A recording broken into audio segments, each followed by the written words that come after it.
தேவனுடைய வார்த்தையில சில ஆவிக்குரிய பிரமாணங்கள் நமக்கு கற்றுத்தரப்படுகிறது.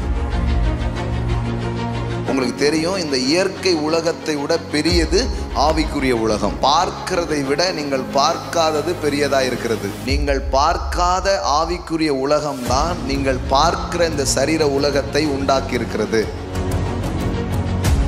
இந்த ஆவிக்குரிய உலகம் பெரியது என்பது நமக்கு புரிந்தாதான் இந்த உலகத்தை வித்தியாசமாய் நீங்கள் அணுகவும், இந்த உலகத்திலே அற்புதங்களை அதிசயங்களை பார்க்கக்கூடிய மக்களாக நீங்கள் காணப்படுவீர்கள். வெறும் பார்க்குற இதுதான் பெருசுன்னே நினச்சிக்கிட்டு இருந்தீங்கன்னா பயத்திலையும் கவலையிலையும் சந்தேகத்திலையும் நம்ம வாழ ஆரம்பிச்சிடுவோம். காணப்படுகிற உங்கள் காரியங்கள் பெருசு என்று எண்ணிக்கொண்டிருப்பதுக்கு பதிலாக இது அல்ல, இந்த நோய் பெரிதானது அல்ல, எனக்காக கல்வாரியிலே இயேசு உண்டாக்கி வைத்திருக்கிற சுகம் பெரியதா இருக்கிறது. இந்த தரித்திரம் பெருசு அல்ல, எனக்காக இயேசு கிறிஸ்து கல்வாரி சிலுவையிலே ஏற்படுத்தி வைத்திருக்கிற ஐஸ்வர்யம் பெரியதாய் இருக்கிறது. அதான் சொல்ல, நீங்க வெறும் உங்களை மாம்சத்துக்குரியவங்களா பாக்குறீங்க, அதனாலதான் வாழ்க்கை அந்த எல்லையிலே முடிஞ்சு போயிருது. நீங்க உங்களை மாம்சத்தின் எல்லைக்கு வெளியில வந்து நீங்க உங்களை பார்க்க கற்றுக்கொள்ள வேண்டும். நீங்க பிசிக்கலா பார்த்துக்கிட்டே இருக்கிற உங்களுக்கு ஒரு ஆவிக்குரிய பார்வை வர வேண்டும். ஆவிக்குரிய பார்வை என்றால் என்ன? காணப்படுகிறதை அல்ல, காணப்படாததை நோக்கும் பொழுது காணப்படுகிற காரியங்களை ஜெயிக்கிற வல்லமை உங்களுக்கு உண்டாக ஆரம்பிக்கும். வாழ்க்கைங்கிறது என்ன கிடைக்குங்கிறது இல்ல. அப்படி நிறைய பேர் நினைச்சுக்கிட்டு தான் எதெல்லாமோ தேடிட்டு இருக்காங்க. ஏடுவோம், ஏதாச்சும் கிடைக்கும், போவோம், ஏதாச்சும் நடக்கும். அப்படி கிடையாது. இந்த பைபிள்ல பாத்தீங்கன்னா லாசர்னு ஒருத்தர் தான். அவன் ஒரு பணக்காரன் வாசல்ல என்ன பண்றான், தங்கி இருக்கான். அவனுக்கு என்ன ஆசைன்னா, இந்த பணக்காரன் சாப்பிடுவான் பாத்தீங்களா, அவன் சாப்பிடும் போது ஏதாவது விழுமா, அதை எடுத்து சாப்பிடுமான்னு நினைச்சிட்டு இருந்தான். பரலோகத்துக்கு போயிட்டான் அந்த லாசர். ஆனா பூமியில ஒரு நல்லாவே வாழல. இதை வச்சு என்ன சொல்லி கொடுத்துட்டாங்கன்னா, இந்த பூமியில நீ எப்படி இருந்தான பிரதர், வியாதி இருந்தானே இல்லாட்டான, செழிப்பு இருந்தானே இல்லாட்டான, நமக்கு எது ரொம்ப முக்கியம்? பரலோகம் முக்கியம் பிரதர், அந்த லோகத்தை விட்டுறாத அப்படின்ட்டாங்க. இதே பேசி பேசி லாசருவையே உயர்த்தி பேசி இவன் சாப்பாட்டுக்கு இல்லாமல் இருந்தான். எங்க போயிட்டான் அப்படியே சொன்ன உடனே மைண்ட்ல என்னது பிக்ஸ் ஆகும்? சோறா சொரணையா? நிறைய பேர் சோறு தான் அப்படின்ட்டாங்க. ஒரு கும்பல். இன்னொரு கும்பல் இல்ல சொரணை. பரலோகமா பணமா பிரிச்சு வச்சுட்டாங்க பாருங்க. நமக்கு இப்படி கேட்ட உடனே நமக்கு என்ன தோணுச்சு? நான் என்னங்க பரலோகம் தாங்க அப்படின்னு. ஆனா இப்படி ஆண்டவர் இப்படி எதிரும் புதிராவும் வைக்கவே இல்லையே. ஆனா நமக்கு எதிரும் புதிரமா ஆக்கி வச்சுட்டாங்க. தரித்திரனும் பரலோகத்துக்கு போயிருக்கிறான், ஐஸ்வர்யவானும் பரலோகத்துக்கு போயிருக்கிறான். பரலோகம் போறதுக்கு ஏழை பணக்காரங்கிறதுலாம் காரியமே கிடையாது. பரலோகம் போவதற்கு இயேசு கிறிஸ்துவை அவன் விசுவாசித்தால் போதுமானதா இருக்கு. கடவுள் சொல்றாரு, பரலோகம் கன்ஃபார்ம், சீட் கன்ஃபார்ம், ஆனா அந்த பூமியில ராஜா மாதிரி வாழுங்கிற. கிறிஸ்தவர்களுக்கு தரித்திரத்தை கொடுத்தது, கிறிஸ்தவர்களுக்கு ஏழ்மையை கொடுத்தது, கிறிஸ்தவர்களுக்கு வியாதியையும் வேதனையும் கொடுத்தது அவர்கள் கேட்ட பிரசங்கம். ஏன்னா உன்னை திரும்ப திரும்ப கேட்டு ஒன்றுக்கு எதிராக திரும்ப திரும்ப பேசி உங்க நம்பிக்கையே டேன் ஆக்கி கடன்ல, தரித்திரத்துல, வியாதியில கொண்டு வந்து என்ன பண்ணிட்டாங்க, உட்கார வச்சுட்டாங்க. கடவுளுடைய வார்த்தை என்பது ஆவிக்குரிய பிரமாணம். அதை கொண்டு எதையும் மாற்றலாம். நோயை மாற்றலாம், குறைவை மாற்றலாம், கடனை மாற்றலாம், துக்கத்தை மாற்றலாம், வேதனையை மாற்றலாம். ஒவ்வொரு வாரமும் ஒன்றை தியானித்து கொண்டே இருக்கிறோம். ஜோஷுவா 1:8 சொல்லியிருக்கிறபடி எதை நாம் தியானிக்கிறோமோ அதை நாம் பெற்றுக்கொள்ளுவோம். ஆமென். அதாவது மெடிடேஷன் டு மேனிஃபெஸ்டேஷன்ஸ். எல்லாம் சொல்லுங்க, மெடிடேஷன் டு மேனிஃபெஸ்டேஷன். அப்படின்னா என்ன அர்த்தம்? எதை நாம் தியானித்து கொண்டு இருக்கிறோமோ அது உள்ளே நாம் தியானித்து கொண்டு இருப்பது வெளியிலே வர ஆரம்பிக்கும். So meditation to manifestation. So நாம் மெடிடேஷன்ஸ்னால் என்ன? தேவனுடைய வார்த்தையை நாம் எண்ணுவது, தேவனுடைய வார்த்தையை நாம் பேசுவது, அதுதான் மெடிடேஷன். ஸோ ஜோஷுவா 1:8 அந்த பிரமாணத்தை நமக்கு சொல்லி தருகிறது. This book of the law shall not depart from your mouth, but you shall read and meditate on it day and night, so that you may be careful to do everything in accordance with all that is written in it. For then you will make your way prosper and then you will be successful. Amen. எல்லாம் சொல்லுங்க, நான் எதை தியானிக்கிறேனோ அதை நான் பெற்றுக்கொள்ளுவேன். எதை நான் பேசுகிறேனோ அதை நான் பெற்றுக்கொள்ளுவேன். எதை நான் எண்ணுகிறேனோ அது எனக்கு நடக்கும். ஆமென். தேவனுடைய வார்த்தையில் சில ஆவிக்குரிய பிரமாணங்கள் நமக்கு கற்றுத்தரப்படுகிறது. God's word means it's a spiritual law. எல்லாம் சொல்லுங்க, தேவனுடைய வார்த்தை என்பது ஆவிக்குரிய சட்டமாக இருக்கிறது. இந்த இயற்கை உலகத்துக்குன்னு சில சட்டங்கள் இருக்கிறது, சில விதிமுறைகள் இருக்கிறது இல்லையா? அது நமக்கு தெரியும். சட்டங்களும் தெரியும், அந்த சட்டங்களை மீறது எப்படிங்கிறதும் நமக்கு தெரியும். we know the law. அதே மாதிரி ஆவிக்குரிய உலகத்தில் என்ன இருக்குது? சில விதிகள் இருக்கிறது. அதன் அடிப்படையில் தான் இந்த இயற்கை உலகம் இயங்குகிறது. உங்களுக்கு தெரியும், இந்த இயற்கை உலகத்தை விட பெரியது ஆவிக்குரிய உலகம். இப்படி சொல்கிறேன், பார்க்கிறதை விட நீங்கள் பார்க்காதது பெரியதாக இருக்கிறது. ஆமென்.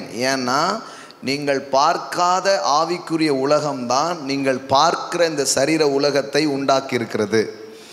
அதாவது இப்போ இது வந்து விசிபிள் வேர்ல்டு இல்லையா, காணக்கூடிய உலகம். Invisible world create a visible world. காணக்கூடாத அந்த உலகம்தான் காணக்கூடிய இந்த உலகத்தை உண்டாக்கி இருக்கிறது. ஸோ இது நமக்கு புரியணும். இந்த ஆவிக்குரிய உலகம் பெரியது என்பது நமக்கு புரிந்தாதான் இந்த உலகத்தை வித்தியாசமாய் நீங்கள் அணுகவும், இந்த உலகத்திலே அற்புதங்களை அதிசயங்களை பார்க்கக்கூடிய மக்களாக நீங்கள் காணப்படுவீர்கள். ஆமென். வெறும் பார்க்குற இதுதான் பெருசுன்னே நினச்சிக்கிட்டு இருந்தீங்கன்னா பயத்திலையும் கவலையிலையும் சந்தேகத்திலையும் நம்ம வாழ ஆரம்பிச்சிடுவோம். ஆனால் பார்க்குற இந்த காரியங்கள் அல்ல. அதனால தான் வேதவசனம் சொல்லுகிறது, காணப்படுகிறவைகளை அல்ல காணப்படாததை நோக்கி இருக்கிற நமக்கு அதி சீக்கிரத்தில் நீங்கும் இந்த லேசான உபத்திரவம். ஆமென். அப்படின்னா என்ன அர்த்தம்? காணப்படுகிற உங்கள் காரியங்கள் பெருசு என்று எண்ணிக்கொண்டிருப்பதுக்கு பதிலாக இது அல்ல, இந்த நோய் பெரிதானது அல்ல, எனக்காக கல்வாரியிலே இயேசு உண்டாக்கி வைத்திருக்கிற சுகம் பெரியதாக இருக்கிறது.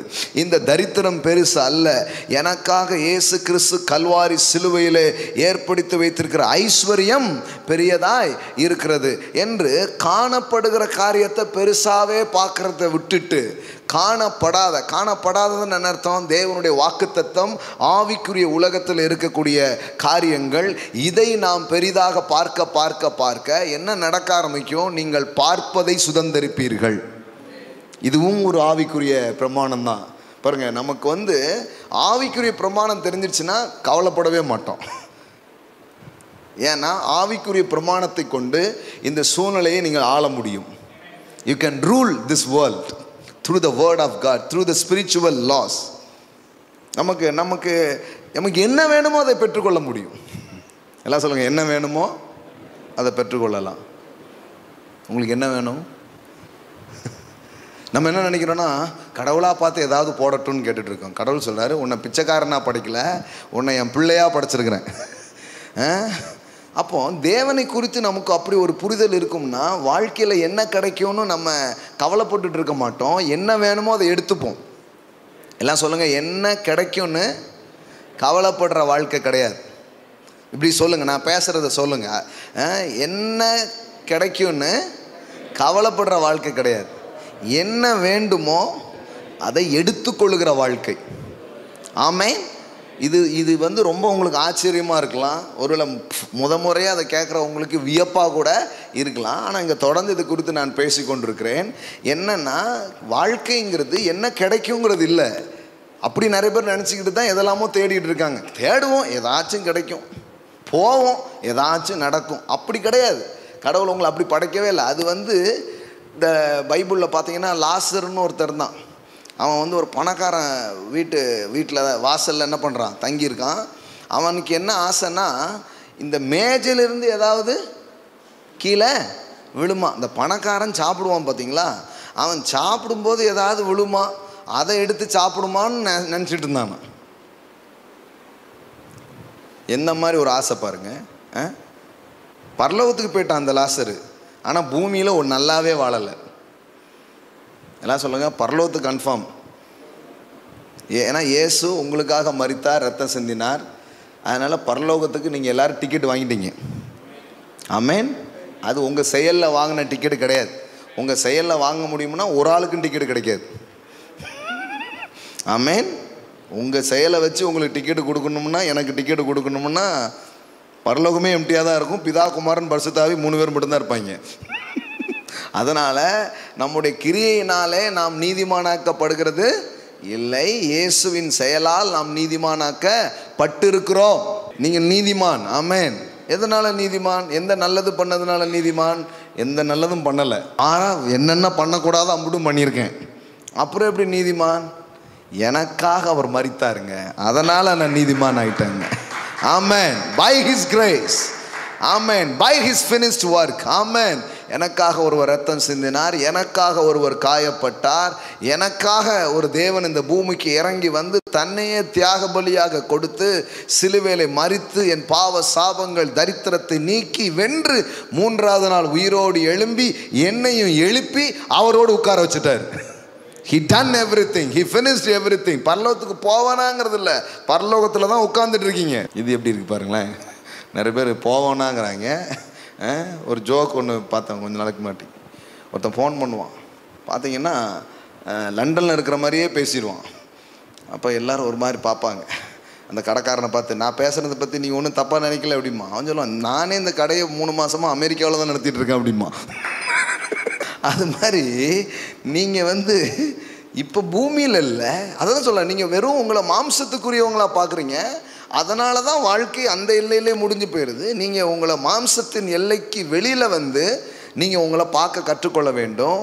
அப்படி பார்க்குறதுனா என்ன? அதுக்கு கடவுளுடைய வசனம் வேணும், ஆவியானவருடைய வெளிச்சம் வேணும். அப்போ தான் நீங்கள் யாருங்கிறத உங்களால் புரிஞ்சிக்க முடியும். வேதவசனம் சொல்லுகிறது, எபேசியர் 2வது அதிகாரம் வாசித்து பாருங்கள். அங்கே வேதவசனம் சொல்லுகிறது, இதெல்லாம் போய் தியானிங்க. இதுதான் மெய்யான கிறிஸ்தவ வாழ்க்கை. ஐயோ, ரொம்ப வருஷம் வாழ வேண்டிய வாழ்க்கையை வாழாமலே விட்டுட்டாங்க அநேக கிறிஸ்தவங்க.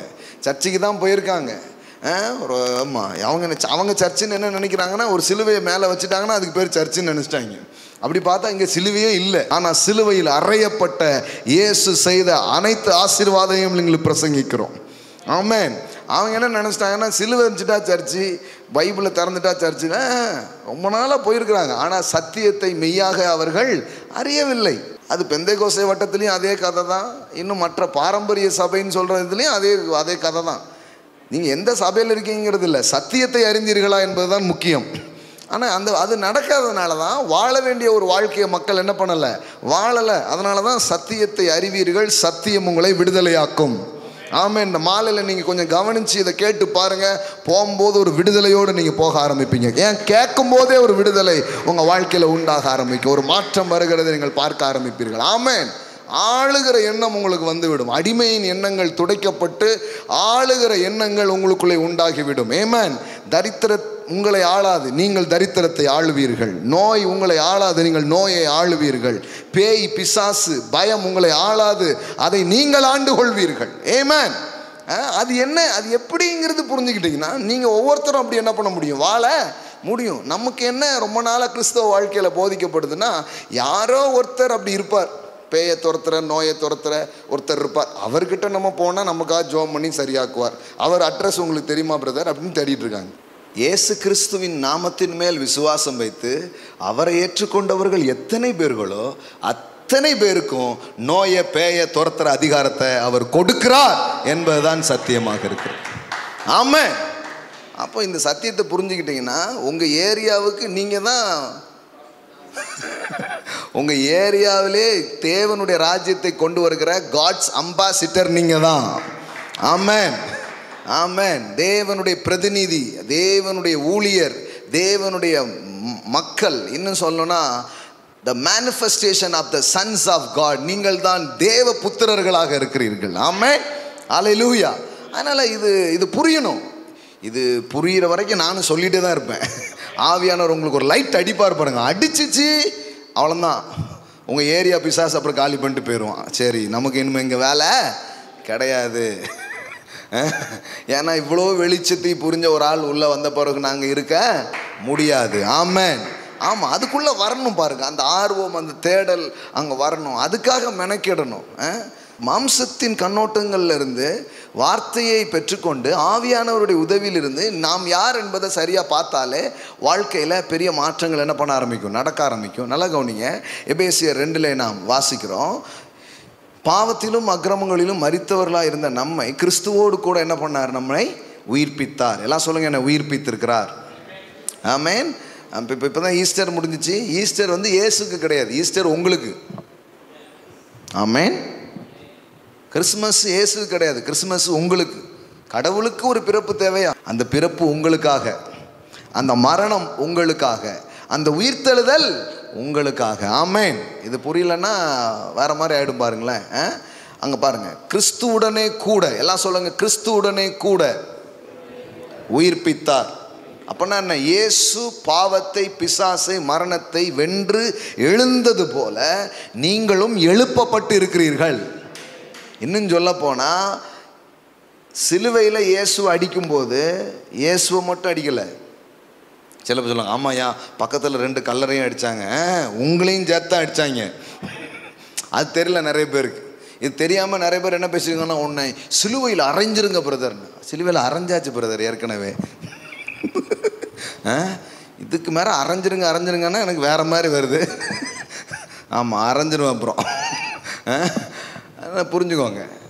பவுல் சொல்லுகிறார், சிலுவையில் நான் கிறிஸ்துவோடு கூட சிலுவையில் நான் என்ன பண்ணப்பட்டிருக்கிறேன்? அறையப்பட்டிருக்கிறேன் அப்படிங்கிறார். சிலுவையில் நான் என்ன பண்ணப்பட்டிருக்கிறேன்? அறையப்பட்டிருக்கிறேன்.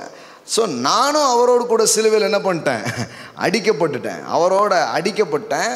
அவரோட அடிக்கப்பட்டது மட்டும் இல்லை, அவரோட அடக்கமும் பண்ணியாச்சு. அதுக்கு அடையாளமாக தான் ஞானஸ்நானம் கொடுக்குறோம். ஞானஸ்நானங்கிறது என்ன? உங்கள் அடக்காரதனையும் உங்கள் கண்ணாலேயே பார்க்குறது. தொட்டிக்குள்ளே இறங்கி உங்களை முக்குறோமே, அது எதுக்கு அடையாளமா? இப்போ நிறைய பேர் இப்போ நான் கதை பேசுகிற மாதிரி உங்களுக்கு இருக்குது பார்த்தீங்களா? இப்போ நான் பேசுனதே ஒரு 20-30 வசனத்தை அப்படி எசன்ஸாக பேசியிருக்கேன். இப்போ 50 வசனம் எடுத்து வாசிக்கிறேன் உங்களுக்கு. இது நோட் பண்ணிக்கோங்க. இதெல்லாம் எடுத்துகிட்டு போய் வீட்டில் தியானிங்க. ரோமர் 6:6, நாம் இனி பாவத்துக்கு ஊழியம் செய்யாதபடி பாவ சரீரம் ஒளிந்து போகும் பொருட்டாக நம்முடைய பழைய மனுஷன் அவரோடு கூட சிலுவையில் அறையப்பட்டது என்று. அப்போ சிலுவையில் யார் அறையப்பட்டா? இயேசு மட்டும் அடிக்கப்படலை, இயேசுவோடு நானும் என்ன பண்ணப்பட்டேன்? அடிக்கப்பட்டாச்சு. ஆமென். சரி, அடக்கம் பண்ணது அவருக்கு மட்டும் அடக்கம் நடந்துச்சா, இல்லை எனக்கும் அடக்கம் நடந்துச்சா? உங்களுக்கும் நடந்தது. எப்படி நடந்தது பாருங்க. அடிக்கப்பட்டதோடு மட்டும் இல்லை, மரிச்சிட்டீங்க. அறையப்பட்டதுன்னா என்ன? மரித்தீர்கள். சிலுவையில் அடித்து இயேசு மரித்த போது நீங்களும் என்ன பண்ணிட்டீங்க? மரிச்சிட்டீங்க.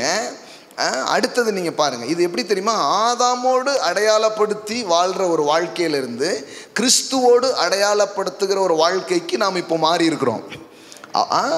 அதாவது identifying our life in Christ. ஆமென். அதுக்கு முன்னாடி ஆதாமோடு அடையாளப்படுத்தப்பட்ட நாம் இப்பொழுது என்ன பண்ணப்பட்டிருக்கிறோம்? கிறிஸ்துவோடு அடையாளப்படுத்தப்பட்டிருக்கிறோம். இங்கே பாருங்கள், மேலும் பிதாவின் மகிமையினாலே கிறிஸ்து மரித்தோரிலிருந்து எழுப்பப்பட்டது போல நாமும் புதிதான ஜீவன் உள்ளவர்களாய் நடந்து கொள்ளும்படிக்கு அவருடைய மரணத்திற்கு உள்ளாகும் ஞானஸ்தானத்தினாலே.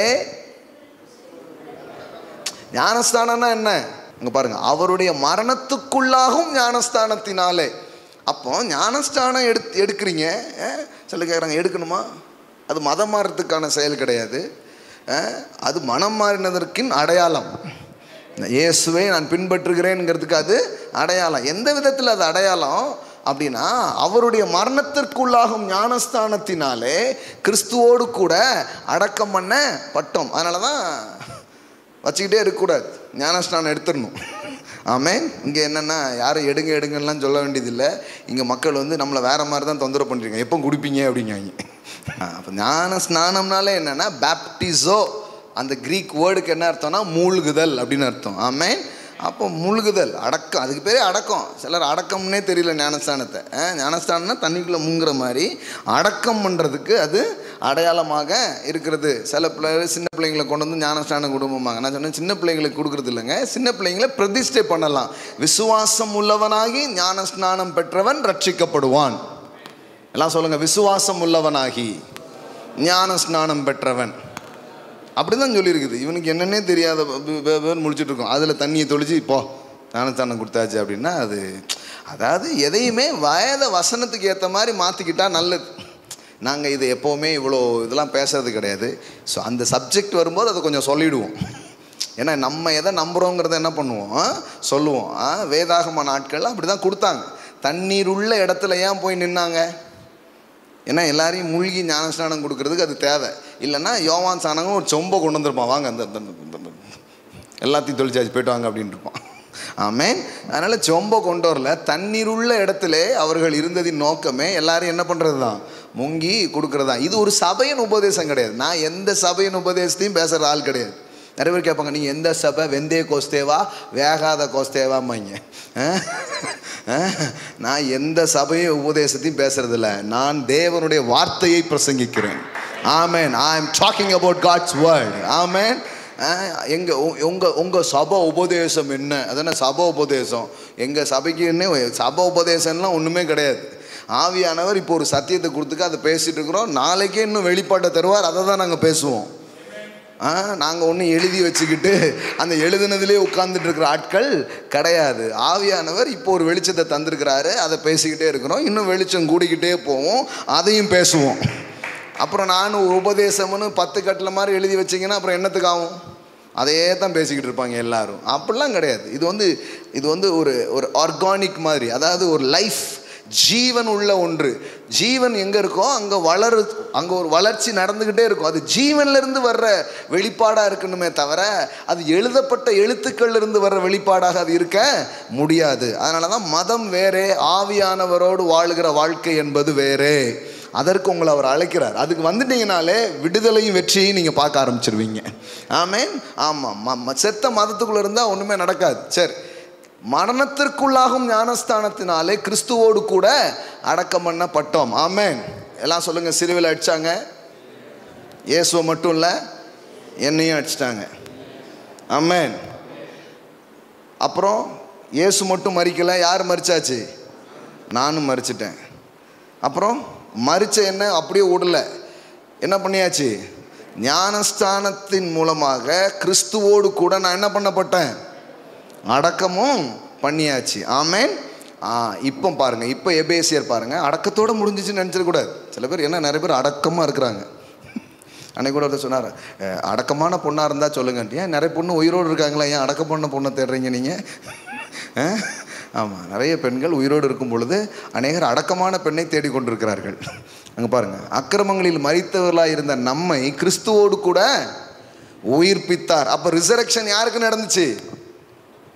எனக்கு, கிறிஸ்துவுக்கும் நடந்தது, எனக்கும் நடந்திருக்குது. ஆமென்.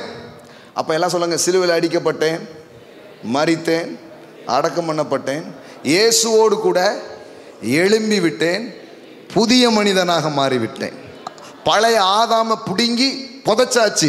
இப்போ வாழ்கிறது கிறிஸ்து, உள்ளே வந்து விட்டார். Not I but Christ. ஆமென். ஷாக்லா மோகோ ராபாகாட்டே ரிபோ கோலாப்ரா ஷியாட்டா லாப்ரே கேண்டா லாப்ரா. இப்போ நீங்கள் உங்களை எப்படி பார்க்கணுன்னா, ஒரு வாழும் கிறிஸ்து. இப்போ ஆதாம் இல்லை, இப்போ யாரு? கிறிஸ்து. பக்கத்தில் இருப்ப சொல்லுங்க, கிறிஸ்து. பைபிள் வந்து இயேசு ஒருவர். இயேசு நமக்காக வந்து மரித்ததால் இப்போ அநேக கிறிஸ்துவுக்கள் உருவாகிவிட்டார்கள். ஆமென். அதனால தான் நீங்கள் பார்த்தீங்கன்னா வேதவசனம் வந்து விசுவாசியை எப்படி கூப்பிடுது? கிறிஸ்துனே கூப்பிடுது. பக்கத்தில் பார்த்து சொல்லுங்க, நீங்கள் ஒரு கிறிஸ்து. ஆமென். You are Christ. என்ன பார்த்தீங்களா, என்ன ஒரு நெஞ்செழுத்தம். மறுபடியும் சொல்கிறேன் பாருங்கள்.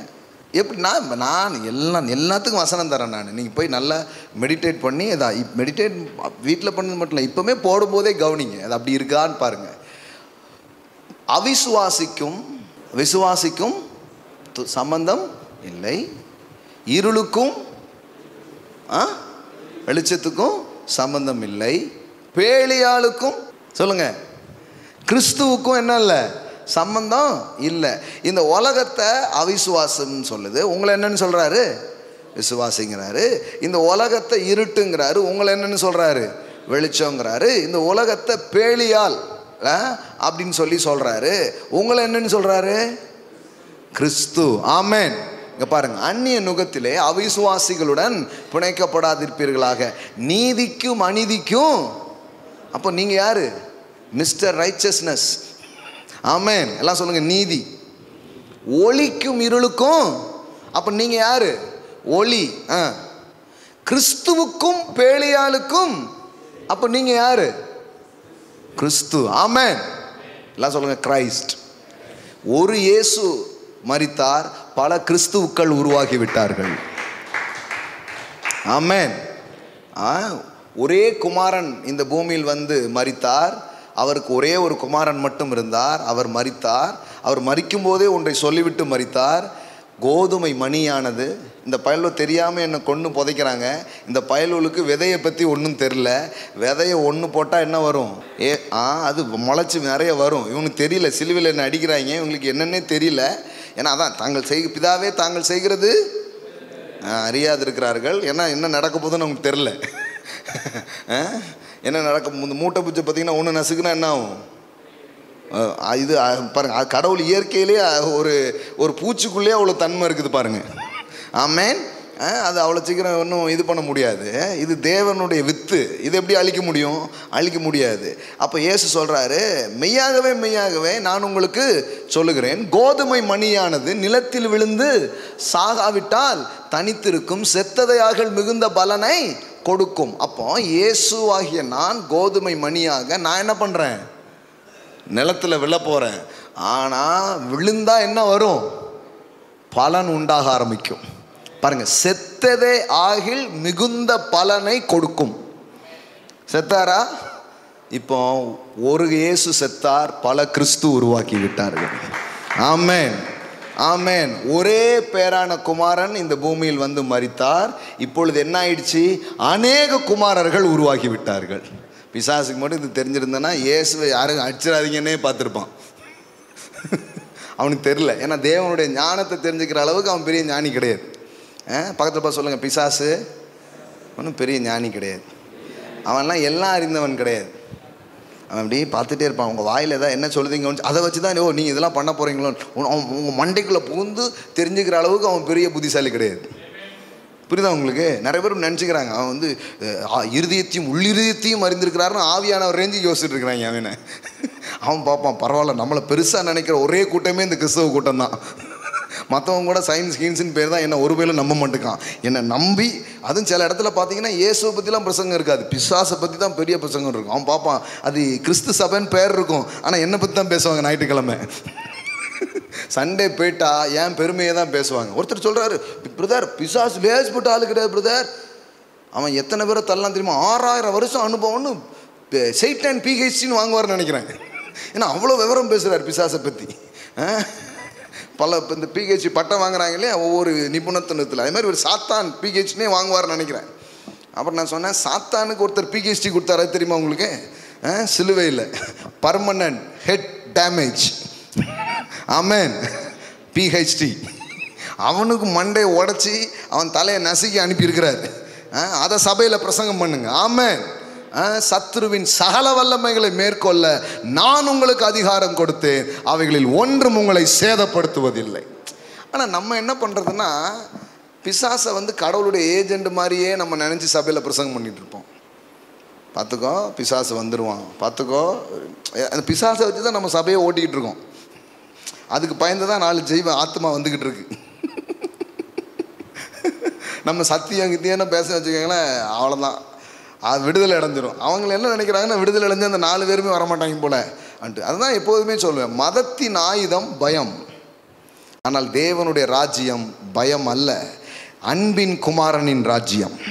வேதவசனம் சொல்லுகிறது, இருளின் அதிகாரத்தினின்று நம்மை விடுதலையாக்கி அன்பின் குமாரனுடைய ராஜ்யத்துக்கு நம்மை உட்படுத்தியிருக்கிறார். கடவுள் இங்கே யாரையும் பயங்காட்டி எதையும் செய்ய வைக்கிறது இல்லை. தன் பாசத்தை, கிருபையை, அன்பை காட்டி அவர் மனிதனை மாற்றுகிறவராக அவர் இருக்கிறார். ஆமென். பூரண அன்பு பயத்தை புறம்பே தள்ளும். உங்களை யாராவது பயம் காட்டுறாங்கன்னா உங்களை நல்லா ஏமாத்துறாங்கன்னு அர்த்தம். சிம்பிள். அதனால தான் சொல்லியிருக்கிறேன் நான், உங்களை பயம் காட்டுறாங்கனால பிரதர் அப்படின்னாங்கன்னா முடிஞ்சு போச்சு, ஓடிருங்க, ஜீவன் தப்ப ஓடிருங்க. ஆமாம். ஏன்னா கடவுள் வந்து யாரையும் பயம் காட்டுறதில்ல. தேவன் நமக்கு பயமுள்ள ஆவியை கொடாமல். அப்போ பயம் எங்கேருந்து வர்றதில்ல? தேவன்கிட்டருந்து வர்றதே இல்லை. தேவன்கிட்டருந்து வராத பயத்தை சிலர் நமக்குள்ளே விதைச்சிக்கிட்டு இருப்பாங்க. பயம் அப்படிமா எல்லாம் இல்லை. கர்த்தரை நேசிக்கும்படி வேதவசனம் சொல்லுகிறது. ஆமென். உன் தேவனாகி கர்த்தரிடத்தில் உன் முழு இருதயத்தோடு உன் முழு மனதோடும் அன்பு கூறுவாயாக. ஆமென். சும்மா கடந்து தேவையில்லாத பயத்தில் இருக்கக்கூடாது. பிசாசுக்கு பயப்பட வேண்டிய அவசியம் இல்லை. ஆமென். சரி, இது எதுக்கு சொல்கிறேன் அப்படின்னா, இப்போ நல்லா கவனிங்க, கிறிஸ்துவோடு கூட நீ இப்போ எங்கே இருக்கிறீங்க? உயிரோடு உங்களை எழுப்பிட்டாரு. எழுப்பப்பட்ட நீங்கள் இப்போ எங்கே இருக்கிறீங்க? கிறிஸ்துவுக்குள் நம்மை அவரோடு எழுப்பி உன்னதங்களில் அவரோடு கூட, எல்லாம் சொல்லுங்கள், நான் உன்னதத்தில் இருக்கிறேன். ஆமே, உன்னதத்துக்கு போவேன் இல்லை. என்ன உங்கள் பைபிள் என்ன போட்டிருக்குது படிங்க. கிறிஸ்து இயேசுவுக்குள் நம்மை அவரோடு எழுப்பி, எல்லாரும் சொல்லியிருக்காங்க ஒரு நாள் உன்னை எழுப்புவார், இல்லை என்னை எழுப்பிட்டார்.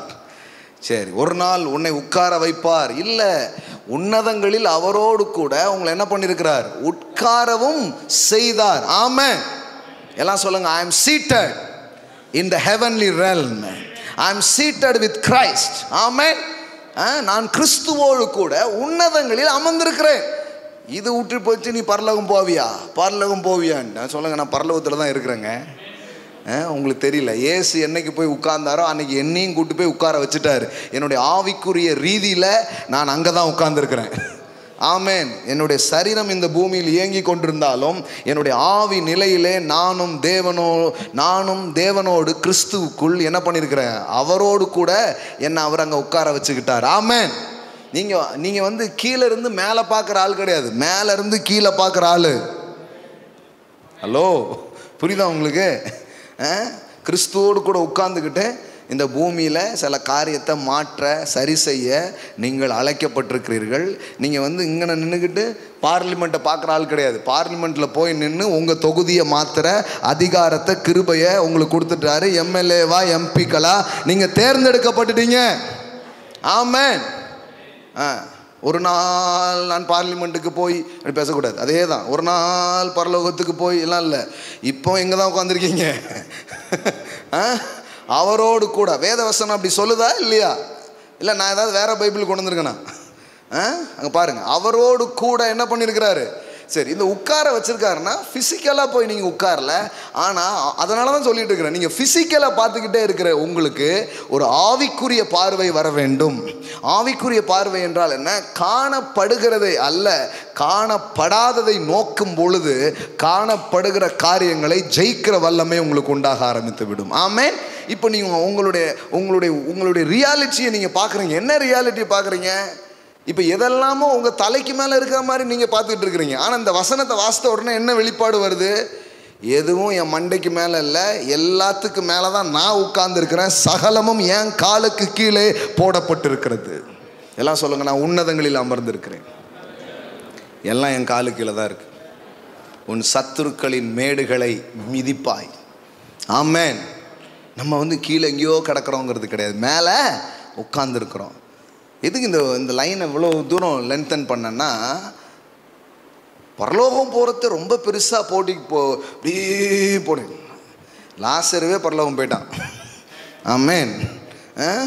ஆனால் பூமியில் தான் ஒன்றுத்துக்கும் ஆகாத வாழ்க்கையை வாழ்ந்துட்டான். கடவுள் சொல்கிறாரு, பரலோகம் கன்ஃபார்ம், சீட் கன்ஃபார்ம், ஆனால் அந்த பூமியில் ராஜா மாதிரி வாழுங்கிறார். ஆமென். இப்போ பாருங்கள், என்ன சொல்லிட்டு இருந்தேன் உங்ககிட்ட, ஏதாயிலும் கிடைக்குமான்னு அவன் நினச்சிட்டு இருந்தானா? ஏதாச்சும் கிடைக்குமா? இந்த மேஜையிலிருந்து விழும் துணிக்கைகளை அவன் சாப்பிட என்ன பண்ணியிருந்தான்? ஆசையாய் இருந்தான். நாய்கள் வந்து அவன் புண்ணை என்ன பண்ணிச்சான்? நக்கிட்டு அப்படின்னு வேதவசனம் சொல்லுது பாருங்க. அப்போ தரித்திரத்திலையும் இருந்திருக்கிறான், வியாதியிலையும் உட்கார்ந்துருக்கிறான். ஏதோ ரட்சிக்கப்பட்டிருக்கிறதுனால எங்கே போயிட்டான்? பரலோகத்துக்கு போயிட்டான். இதை வச்சு என்ன சொல்லி கொடுத்துட்டாங்கன்னா, இந்த பூமியில் நீ எப்படி இருந்தானே பிரதர்? நாய் நக்குனானே, இல்லை நீ நாயை நக்குனானே? வியாதி இருந்தானே இல்லாட்டானே? செழிப்பு இருந்தானே இல்லாட்டானே? நமக்கு எது ரொம்ப முக்கியம்? பரலோகம் முக்கியம் பிரதர், அந்த லோகத்தை விட்டுறாத அப்படின்ட்டாங்க. நான் என்ன கேட்குறேன்னா, இதை வச்சுட்டு என்ன பேசிட்டாங்கன்னா, ஏழையாக இருந்த லாசரு எங்கே போயிட்டான்? பரலோகத்துக்கு போயிட்டான். பணக்காரன் ஐஸ்வர்யவான் எங்கே போயிட்டான்? நரகத்துக்கு போயிட்டான். அப்போ பணக்காரனாக இருக்கவங்களாம் எங்கே போவான்? நரகத்துக்கு போவான். ஏழையாக இருக்கவங்களாம் எங்கே போவான்? பரலோகத்துக்கு போவான். அதனால் பணக்காரன் பூரா சர்ச்சை விட்டு போயிட்டான். அம்புட்டி ஏழை இங்கே வந்து உட்காந்து. சபை எப்படி தரித்திரமானதுன்னு இப்போ புரிகிறதா? இப்படி தான் ஏழ்மையை சபைக்குள்ளே கொண்டு வந்தாங்க.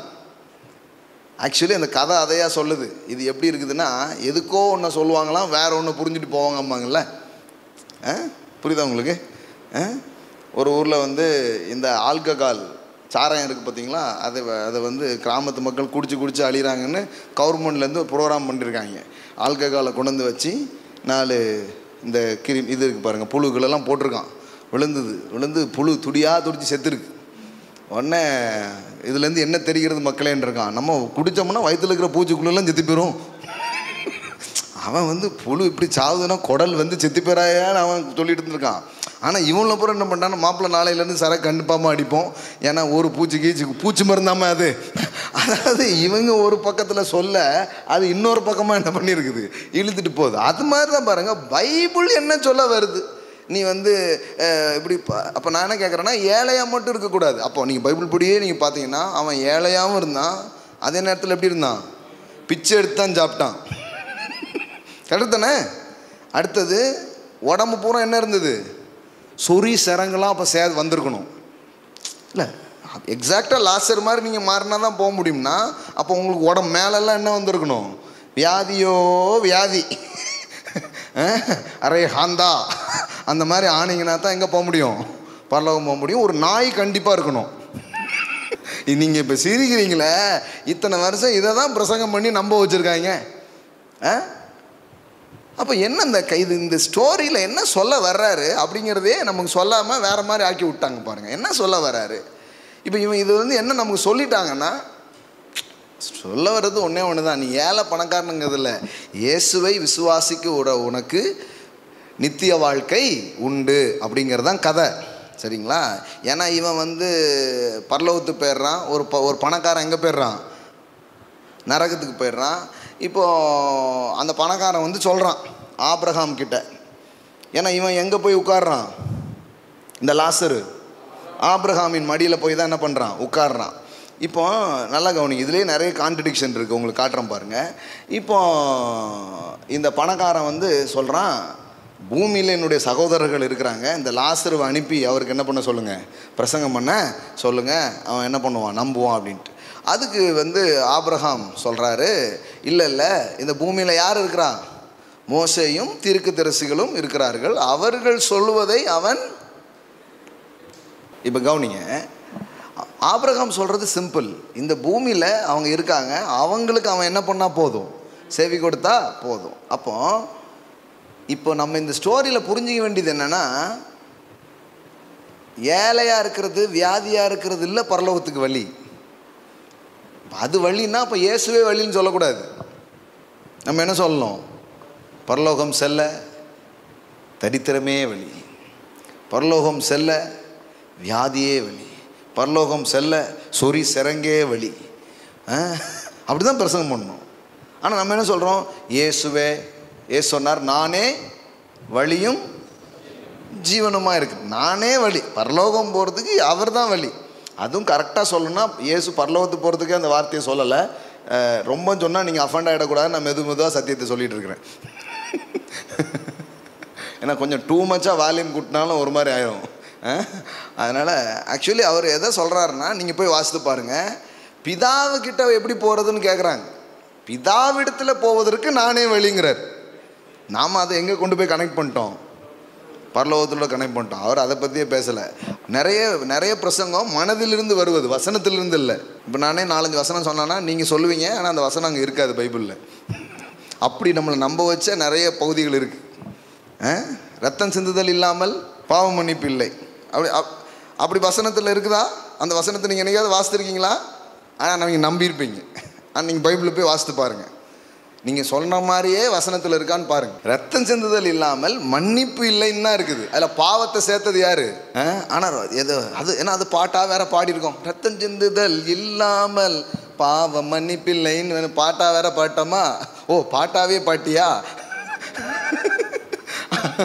அது மண்டையில் அப்படி என்ன ஆகிட்டு ரிஜிஸ்டர் ஆகிட்டு பாருங்கள். அது மாதிரி இயேசு வந்து பரலோகத்துக்கு வழின்னு சொல்ல, பிதாவினிடத்தில் செல்வதற்கு நானே வலி அப்படின்னு சொன்னார். சரியா?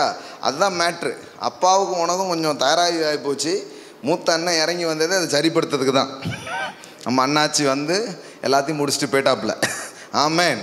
சரி, ஆனால் நம்ம இன்னும் ஹெல் அண்ட் ஹெவன்னே பேசிகிட்டு இருக்கிறோம், அது வேறு. சரியா? இன்னொரு ஸ்டடியில் இன்னும் அதை பற்றி கவர் பண்ணுவோம். இப்போ இதை ஓப்பன் பண்ணிட்டேன்லாம், இதை கரெக்டாக ஃபினிஷ் பண்ணிடுறேன். அப்புறம் இது ஆப்ரேஷன் மாதிரி சில பிரசங்கங்கள்லாம் அறுத்து ஸ்பேர்லாம் வச்சுட்டா கரெக்டாக தச்சு விட்டுறணும். பாதியிலே எஞ்சி போனாங்கன்னா வேறு மாதிரி ஆயிரும் இல்லையா? பிரசங்கங்கிறது அந்த மாதிரி ஒரு விதத்தில்.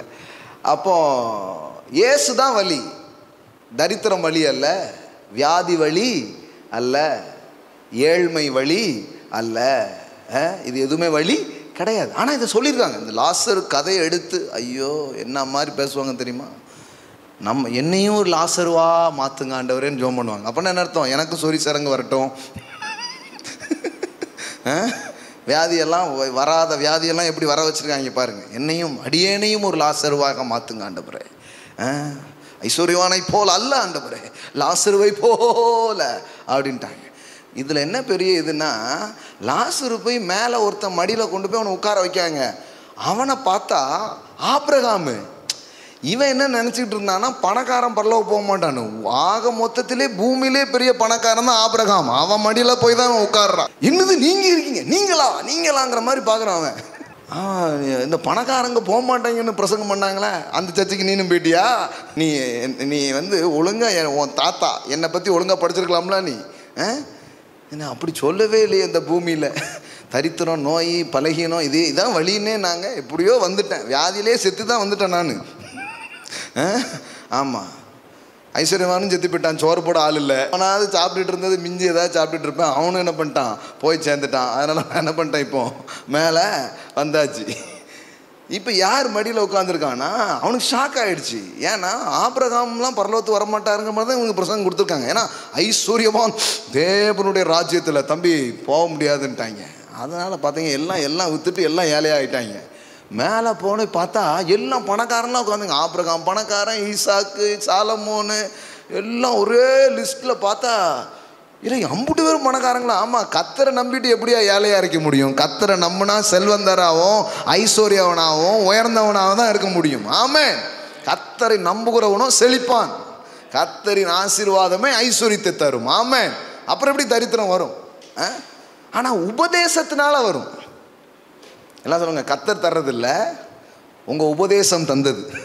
நிறைய பேருக்கு தரித்திரத்தை, கிறிஸ்தவர்களுக்கு தரித்திரத்தை கொடுத்தது, கிறிஸ்தவர்களுக்கு ஏழ்மையை கொடுத்தது, கிறிஸ்தவர்களுக்கு வியாதியையும் வேதனையும் கொடுத்தது அவர்கள் கேட்ட பிரசங்கம், அவர்கள் கேட்ட உபதேசம். அதை அவர்களுக்கு கொண்டு வந்து கொடுத்தது. ஏன்னா உன்னை திரும்ப திரும்ப கேட்டு ஒன்றுக்கு எதிராக திரும்ப திரும்ப பேசி உங்கள் நம்பிக்கையே டேன் ஆக்கி கடனில், தரித்திரத்தில், வியாதியில் கொண்டு வந்து என்ன பண்ணிட்டாங்க, உட்கார வச்சுட்டாங்க.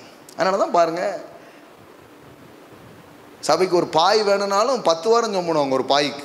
ஆண்டவரே பாய், ஆண்டவரே பாய், ஆண்டவரே பாய், மேலே பழம் பாயா அப்படிங்கிற மாதிரி பாய்க்காகவே ஒரு 10 நாள் ஜெபம். அப்புறம் சேர், ஆண்டவரே சேர் தருவீராக அப்படின்ட்டு. எதுக்கு இப்படி எத்தனையோ காரியங்களுக்கு ஜெபம் பண்ணலாம்ல. அப்போ தரித்திரத்தை பேசுனதுனால சபையும் தரித்திரமாகி வந்த மக்களும் யாராயிட்டாங்க, வேலைக்கு போகிறதுக்கே மனசு இல்லை பிரதர், பெராட்டி உபவாச கூட்டத்துக்கே வந்துடுறேன். இப்படியே உபவாச கூட்டமாக போய் அவன் இதை பார்த்து கடுப்பாயிட்டான். இல்லை அந்த கூட்டத்தில் மட்டும் சேர்ந்துடாதன்ட்டான். அந்த கூட்டத்தில் மட்டும் சேர்ந்தனா உன்னை வீட்டுக்குள்ளே சேர்க்க மாட்டேன் அப்படின்ட்டு. இதில் காலத்தில் எல்லாம் கலத்தி ஒரு மாதிரி பார்த்து சும்மாவே பார்த்தீங்கன்னா ஒரு மாதிரி இருக்கும். எல்லாத்தையும் ஆக்கி ஒரு மாதிரி ஆக்கிட்டான். அப்போ என்ன ஆயிடுச்சுன்னா, ஒரு என்ன இதுதான் கிறிஸ்தவமா, என்ன பெரிய கிறிஸ்து? அப்படியே யாராவது நம்மகிட்ட வந்து கேட்டாங்கன்னா எங்களுக்கு பரலோகத்தில் ஆண்டவர் வச்சுருக்கிறார் அப்படின்ட்டு இப்படியே அப்படி ஒரு பெருமை பேச நமக்கு சொல்லி கொடுத்து பாருங்கள் எவ்வளோ தரித்திரமாக்கிட்டாங்க. அப்போ இந்த கதை அதை சொல்லவே இல்லையே. இந்த கதையில் எங்கேயாவது அதை பற்றி சொல்லியிருக்கா? இந்த கதையில் ரொம்ப உச்சமானது என்னென்னா, இந்த கதையை வச்சு தான் பணக்காரன் பரலோகம் போக மாட்டான்னு சொல்லியிருப்போம். ஆனால் இந்த கதையிலே என்னென்னா, பரலோகம் என்று அழைக்கப்பட்டது ஆபிரகாமின் மடி என்று அதற்கு பெயர் வைக்கப்பட்டது. ஆமென். அவன் எவ்வளோ பெரிய பணக்காரன் பாருங்க. பாருங்க, பின்பும் அந்த தரித்திரன், எல்லாம் சொல்லுங்க, பின்பும் அந்த தரித்திரன் மரித்து தேவதூதர்களால் ஆபிரகாம் மடியிலே கொண்டு போய் விடப்பட்டான். ஆமென். எல்லாம் கவனிங்க, தரித்திரனும் பரலோகத்துக்கு போயிருக்கிறான், ஐஸ்வர்யவானும் பரலோகத்துக்கு போயிருக்கிறான். பரலோகம் போகிறதுக்கு ஏழை பணக்காரங்கிறதுலாம் காரியமே கிடையாது. பரலோகம் போவதற்கு இயேசு கிறிஸ்துவை அவன் விசுவாசித்தால் போதுமானதாக இருக்கிறது. ஆமென். ஆனால் நாம் பேசுவது என்ன? வெறும் கிறிஸ்துவை பரலோகம் போகிறதுக்காக மட்டும் விசுவாசிச்சுட்டு உட்கார்ந்துட்டு இருக்காதீங்க. அது இந்த சீட்டு கன்ஃபார்ம் ஆயிடுச்சு, அவரோடு உங்களை உட்கார வச்சுட்டாரு. இப்போ என்ன புரிஞ்சுக்கோங்க, அவரோடு உட்கார்ந்துருக்கிற நீங்கள் இந்த பூமியில் ஆளுகை செய்கிற ஒரு வாழ்க்கையை வாழ கர்த்தர் உங்களை அழைத்திருக்கிறார். ஆமென், ஹல்லேலூயா. ஒரு வல்லமையான ஒரு வாழ்க்கையை வாழ உங்களை என்ன பண்ணியிருக்கிறாரு? அழைச்சிருக்கிறார். ஏழை லாசரு போல வாழ அல்ல, ஆபிரகாமை போல. பைபிளில் எங்கேயாவது லாசருவை நோக்கி பார்த்து இருக்கா? ஆனால் நம்ம லாசருவை தான் நோக்கி பார்த்துருக்கோம். பைபிளில் போட்டிருக்குது, உன் தகப்பனாகிய ஆபிரகாமையும் உன்னை பெற்ற தாயாகிய சாராளையும் நோக்கிப்பார். ஆனால் நம்ம சாரால் ஆபிரகாமெல்லாம் நோக்கி பார்க்கல. யாரை நோக்கி பார்த்தோம்? லாசரு. இரவும் பகலும் லாசருவே தியானித்து ஒரே புண்ணாய் ஆகி, வாழ்க்கையும் புண்ணாயி புண்ணாயி புண்ணாயி அப்புறம் வந்தது ஒரு சென்னாயி. இப்படியே வாழ்க்கை ஒரு மாதிரி ஆகிப்போச்சு. லாசருவை நோக்கி பார்க்க சொல்லலை. யாரை நோக்கி பார்க்கணுமா? உங்கள் தகப்பனாகிய ஆபிரகாமையும் உங்களை பெற்ற சாராளை நோக்கி. ஏன்னா நீ யாரை பார்க்குறியோ அந்த ஆள் மாதிரி ஆயிடுவ. அதான் சப்ஜெக்ட். இதான் ஆவிக்குரிய பிரமாணம். ஆவிக்குரிய பிரமாணம் என்ன? எதை நீ பார்க்கிறாயோ அதை நீ பெற்றுக்கொள்ளுவாய், எதை நீ கேட்கிறாயோ அதை நீ பெற்றுக்கொள்ளுவாய், எதை நீ பேசுகிறாயோ அதை நீ பெற்றுக்கொள்ளுவாய், எதை நீ தியானிக்கிறாயோ அதை நீ பெற்றுக்கொள்ளுவாய். That is a spiritual law. அதனால தான் சும்மா கண்ட காரியத்தை கேட்டுக்கிட்டு பேசிக்கிட்டு செஞ்சுட்டு உட்காந்துருந்தா வாழ்க்கை வேற மாதிரி போயிடும். தேவனுடைய வார்த்தையின் அடிப்படையில் என்னங்கிறத எடுத்து தியானிக்க, அதை பேச, அதை சிந்திக்க சொன்ன இல்லையா? தேவனுடைய வார்த்தை ஆவிக்குரிய பிரமாணமாக இருக்கிறது. எல்லாம் சொல்லுங்க, God's word is a spiritual law. அப்போ நான் இந்த இடத்துல உங்களுக்கு பேசிக்கொண்டே இருக்கிறதுனா சும்மா கிடையாது. நானும் தரித்திரத்தை பார்த்துருக்கேன், வேதனையை பார்த்துருக்கேன், கஷ்டத்தை பார்த்துருக்குறேன், வாழ்க்கையில் தாழ்வை பார்த்துருக்குறேன், குறைவுகளை நான் பார்த்துருக்குறேன், எல்லாம் பார்த்துருக்குறேன். ஆனால் அதையே பார்த்துட்டு உட்காரல. இதை பார்த்தேன் நான். அது இருந்த போதும் இதை பார்த்தேன், இதை தியானித்தேன், இதை பேசினேன். இப்போ பார்த்தா அது இல்லை, இதில் சொல்லியிருக்கிறதெல்லாம் வாழ்க்கையில் இருக்குது. ஆமென்.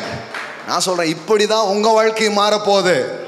ஆமென். இப்படி தான் உங்கள் தரித்திரம் உங்களை விட்டு போகும், வியாதி உங்களை விட்டு போகும், பலவீனம் உங்களை விட்டு போகும். ஆமென். கடன் உங்களை விட்டு மறைஞ்சு போகும். ஆமென், ஹல்லேலூயா. அப்போ கடவுளுடைய வார்த்தை என்பது பார்க்குற விஷயத்தை விட பார்க்காத ஒரு விஷயத்தை குறித்து அது பேசுகிறது. அது பார்க்காத விஷயங்கிறதுனா என்ன? அது காண்ற விஷயத்தை விட மேலான காரியத்தை அது உங்களுக்கு சொல்லி தருது. வியாதி தான் கண்ணுக்கு முன்னாடி தெரியுது, ஆனால் தேவன் சொல்றாரு, சுகத்தை தியானம் செய், மெடிடேட், என் தழும்புகளால் நீ குணமானாய். உனக்கு தெரியுமா, 2000 வருஷத்துக்கு முன்னாடியே உன் வியாதி நீங்கி விட்டது. உன்னை யார் வியாதியஸ்தன்னு சொன்னா? You are healed by his stripes. Amen. வேதவசனம் சொல்லுகிறது, மெய்யாகவே அவர் நம்முடைய பாடுகளை ஏற்றுக்கொண்டு நம்முடைய துக்கங்களை சுமந்தார், அவருடைய தழும்புகளினால் நீங்கள் குணம் ஆனீர்கள். எல்லாம் சொல்லுங்க, சுகமாட்ட சொல்லுங்க, குணமான சொல்லுங்க, இயேசுவின் தழும்புகளாலே நான் சுகமானேன். ஆமென். ஹெவன்லி ரிப்போர்ட் சொல்லுகிறது, தேவனுடைய வார்த்தை சொல்லுகிறது, நீங்கள் குணம் ஆனீர்கள் என்று. ஆமென். எந்த சுகரோ, எந்த ப்ரெஷரோ, எந்த நோயோ, எதுவாக கூட அது உங்கள் பாடியில் இருக்கிறதுக்கு அது அனுமதி கிடையாது. ஆமென், ஹல்லேலூயா. நீ இப்போ என்ன பண்ணணும்னா இதை தியானிக்கணும். சுகமானேன், இதை கேட்கணும், இதை நான் பேசணும். அவர் வச்சிட்டார். மின்சாரம் வந்து அரசாங்கம் தயாரித்து மின்சாரத்தை சப்ளை பண்ணி இங்கே கொண்டு வந்தாச்சு. எல்லாம் கனெக்ஷன்லாம் கொடுத்து ரெடியாக இருக்குது. இப்போ நீங்கள் வீட்டில் என்ன பண்ணணும்? சுவிட்சு போடணும். ஆஃபில் வச்சுட்டு அங்கே ஃபோன் பண்ணி கரண்ட்டே வரல அப்படிங்கக்கூடாது. எல்லாம் கரண்ட் உற்பத்தி பண்ணி அனுப்பிச்சாச்சு. இப்போ நீங்கள் என்ன பண்ணணும்? சுவிட்சு போடணும். ஆமென். பக்கத்தில் பார்த்து சொல்லுங்கள், சுவிட்சை போடுங்க. கல்வாரியில் எல்லாத்தையும் முடிச்சிட்டாரு. சுவிட்சை போட்டீங்கன்னா பல்ப் எரியிற மாதிரி சுகம் உங்கள் பாடியில் உண்டாகும், செழிப்பு உங்கள் வாழ்க்கையில் வர ஆரம்பிக்கும். ஆமென். என்ன பாக்கியமான வாழ்க்கை தெரியுமா கிறிஸ்தவ வாழ்க்கை? ஐயோ, பேசும்போதே தேனா வடியுது. ஆமென். நிஜமா சொல்கிறேன், பாக்கியம் பாக்கியம் பாக்கியன்னு சொல்கிற வாழ்க்கையை பாக்கி வைக்கிற வாழ்க்கையாக மாற்றிட்டாங்களே. பாக்கியமாக வாழ வேண்டிய நம்மளை இப்படி பாக்கி வச்சு வாழ வச்சுட்டாங்க பாருங்க. ஏன்னா உபதேசம் போதனை, அதனால் வந்த வேதனை, இப்பவும் போதனை, இதனால் வரும் சாதனை. ஆமென். அதனால வேதனையும் உண்டாக முடியும், சாதனையும் உண்டாக முடியும். ஆனால் என்னத்தை உண்டு பண்ணிட்டாங்கன்னா, இதே பேசி பேசி லாசருவையே உயர்த்தி பேசி, ஆபிரகாம் பற்றிலாம் யாரும் பேசுறது கிடையாது. ஃபுல்லாக யாருன்னா இதுதான் ஒரே லாசரு தான். பருக்களை பாருங்க எப்படி சம்பிரதமாய் அவன் வாழ்ந்தான், நரகம் போய்விட்டான். இவன் சாப்பாட்டுக்கு இல்லாமல் இருந்தான், எங்கே போயிட்டான்? பரலோகம் போயிட்டான். அப்படியே சொன்ன உடனே மைண்டில் என்னது ஃபிக்ஸ் ஆகும்? சோறா சொர்ணையா? நிறைய பேர் சோறு தான் அப்படின்ட்டாங்க. ஒரு கும்பல், இன்னொரு கும்பல் இல்லை சொர்ணை. பரலோகமா பணமா? இப்படி இப்படி இப்படி பிரித்து வச்சுட்டாங்க பாருங்கள். நமக்கு இப்படி கேட்ட உடனே நமக்கு என்ன தோணுச்சு? பணம் என்னங்க, பரலோகம் தாங்க அப்படின்னு. ஆனால் இப்படி ஆண்டவர் இப்படி எதிரும் புதிராகவும் வைக்கவே இல்லையே. ஆனால் நமக்கு எதிரும் புதிரமாக ஆக்கி வச்சுட்டாங்க. கர்த்தர் அப்படி வைக்கவே இல்லை, இது இவங்க வச்சது. கர்த்தர் என்றைக்குமே அப்படி வைக்கவே இல்லை. கர்த்தர் சொல்கிறாரு, இப்போ அது என்னுடையது, வெள்ளியும் முன்னும் என்னுடையது. ஐஸ்வர்யத்தை கொடுக்குறவரே நான் தான். அப்புறம் உன்னை ஐஸ்வர்யத்தையும் கொடுத்துட்டு உன்னை நரகத்திலையும் நான் தள்ளுவேனா? நீ யோசித்து பாருங்க. அவர் கர்த்தரின் ஆசீர்வாதமே எதை தரும்? தருமா? அப்புறம் ஐஸ்வர்யம் ஆகிட்டா நீ நரகத்துக்கு போயிடுவேன்னா என்ன அர்த்தம்? என்ன சார், அவர் தான் தரவும் செய்கிறாரு, அங்கேயும் அனுப்புகிறாருன்னா அப்புறம். ஆனால் இதை நம்பி இருக்கிறோம் பாருங்களேன், அதுதான் பெரிய ஒரு மேட்ரு. நம்ம நம்ப வச்சுருக்காங்க. இவ்வளோத்துக்கு படித்த ஆட்கள்லாம் இருப்பாங்க, பாமர ஆட்கள்லாம் கூட பரவாயில்ல, நல்லா படித்து கிடிச்சு எல்லாம் இருப்பாங்க. அவங்களெல்லாம் நம்ப வச்சுருக்காங்க பாருங்கள். அப்போ மதத்துக்கு எவ்வளோ வல்லமாக இருக்குது தெரியுதா உங்களுக்கு? சொல்கிறேன், அதெல்லாம் கூட புடுங்கி எடுத்து இப்போ தூர போட்டு இப்போ ஒரு புதிய எண்ணம் நமக்குள்ளே உருவாகிறது. ஆமென். நான் சொல்கிறேன், இதை கேட்டு பாருங்கள், தரித்திரத்தின் வாடை கூட உங்கள் வாழ்க்கையில் வராது. ஆமென். நோயின் அறிகுறி கூட உங்கள் வாழ்க்கைக்குள்ளே வராது. ஆமென். விடக்கூடாது. கடவுளுடைய வார்த்தை என்பது ஆவிக்குரிய பிரமாணம். எல்லாம் சொல்லுங்கள், தேவனுடைய வார்த்தை ஆவிக்குரிய பிரமாணம். அதை கொண்டு எதையும் மாற்றலாம். நோயை மாற்றலாம், குறைவை மாற்றலாம், கடனை மாற்றலாம், துக்கத்தை மாற்றலாம், வேதனையை மாற்றலாம். ஆமென். ஆமாம், எதையும் மாற்றலாம் through the word of God, because God's word is a spiritual law. அதனால தான் எபிரேயர் 11:3 நாம் வாசிக்கிறோம், the world framed by the word of God. இந்த உலகம் கடவுளுடைய வார்த்தையினால் என்ன பண்ணப்பட்டது? உருவாக்கப்பட்டது. அப்போ உருவாக்கப்பட்டது பெருசா, உருவாக்குனது பெருசா? நீங்க சொல்லுங்க. உருவாக்கப்பட்டது பெருசா, அதை உருவாக்குனது பெருசா? உருவாக்குனது பெருசு. ஆனால் நம்ம கண்ணு முன்னாடி எது தெரியுது? உருவாக்கப்பட்டது தான் தெரியுது. உருவாக்குனது எதுன்னு நமக்கு தெரியல. அதனால் உருவாக்கப்பட்டது நமக்கு பெருசாகவே இருக்குது.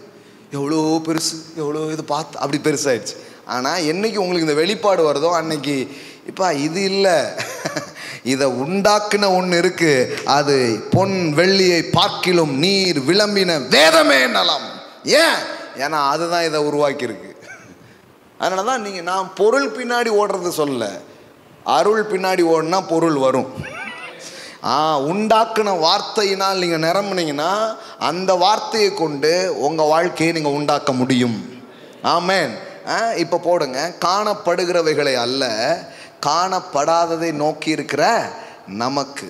அப்போ பார்க்குற விஷயம் பெருசு மாதிரி தெரிஞ்சாலும் அது பெருசு கிடையாது. அதனால தான் பவுல் அப்போஸ்தலர் சொல்லுகிறார், we are not walk by sight, we are walk by faith.